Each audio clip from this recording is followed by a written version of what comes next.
All right, let's go, let's go, let's go. I hope and pray that y'all are doing just incredibly well. So, on this video, I want to go over assignment of contracts. Somebody asked me if I could go over this.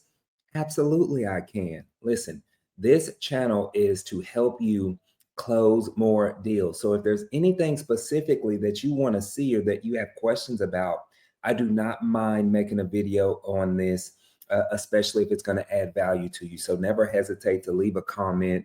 Um, Definitely, I make sure to do that for my subscribers. So all the more a reason to subscribe. But I want to go over assignment of contracts. Now, if you remember about a week or two ago, I went over your purchase agreements between you and the seller. Now, what an assignment of contract is this is the contract that you use on your wholesaling transactions between you and your end buyer.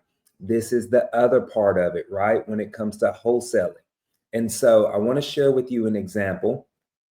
Assignment of contracts should be very simple, just like this. Okay. Do not overcomplicate them. Do not get difficult assignment of contracts. You could literally copy the verbiage on this one, but let's go through it. So on this one, this is the one that I use. It's simple. It says subject property. So it has the property address right here. You'll put the assignment close date on or before. So a little nugget that I like to do here, let's say, for example, that I have my property under contract and it has a 30-day close. Let's say it's set to close for the end of April, right? Well, I want to actually make sure that I give myself a week before the closing date between me and my seller. Because let's say my end buyer backs out, right? And then now I end up losing my contract between my seller and my contract with my end buyer. Well, I don't want to do that. If I can make my end buyer close sooner or have their contract expire a week before, then that still gives me time to go out and find a new end buyer. So I hope that makes sense there, okay?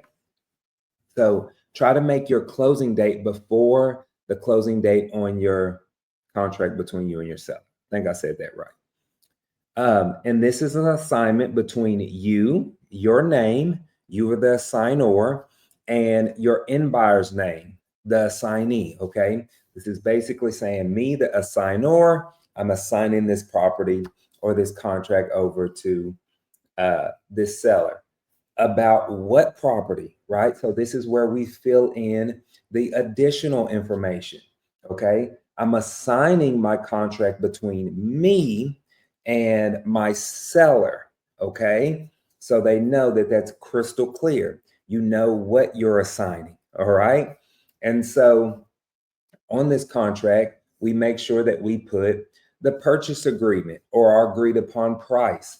This is not the price that you have with your seller. So if I have my contract with my seller at 250, I do not put 250 right here.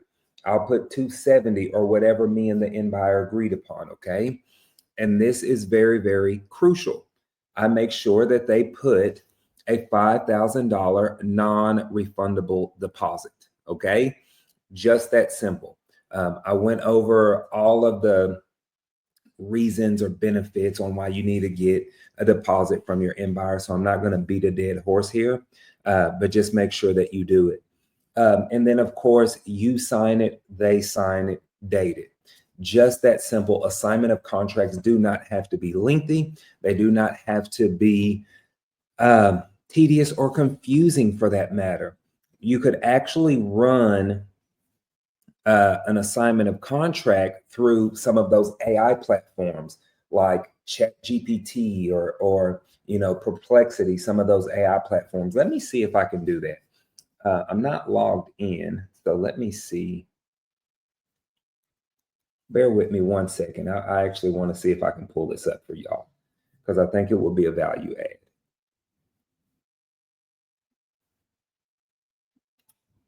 So Chat GPT.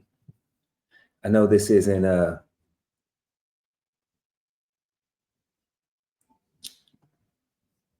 invite. I got to stop sharing this other screen. Screen share. So I'm going to show you how you can create your own. This is a little bonus, a side bonus. All right. So let's say, for example, you go to ChatGPT and says, can you create me a simple agreement to assign for a wholesale deal to an end buyer.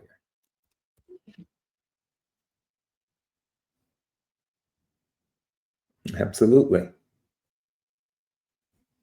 And here you go. So you can literally go on here and create something basically from ChatGPT, and you can play around with it. Just that simple, right? You can say, can you give me a different one? I don't like this one. Right? Let's say, for example, you didn't like it, right? Here it is. Assignment of real estate purchase agreement. Same thing, right? Changed it up a little bit. Closing date, due diligence, etc. So there's so many amazing resources available to us like ChatGPT that you can go out here and create a simple assignment of contract. Okay, so don't overcomplicate this. Don't be intimidated by it. Don't be nervous by it. So I pray this was valuable. Please click on the like, subscribe, all of that good stuff. Check the description below. I have several trainings going on. So see which one fits you. I have a wholesaling boot camp. I have a 3-day live event coming up. So check on those. I will see y'all soon. Take care.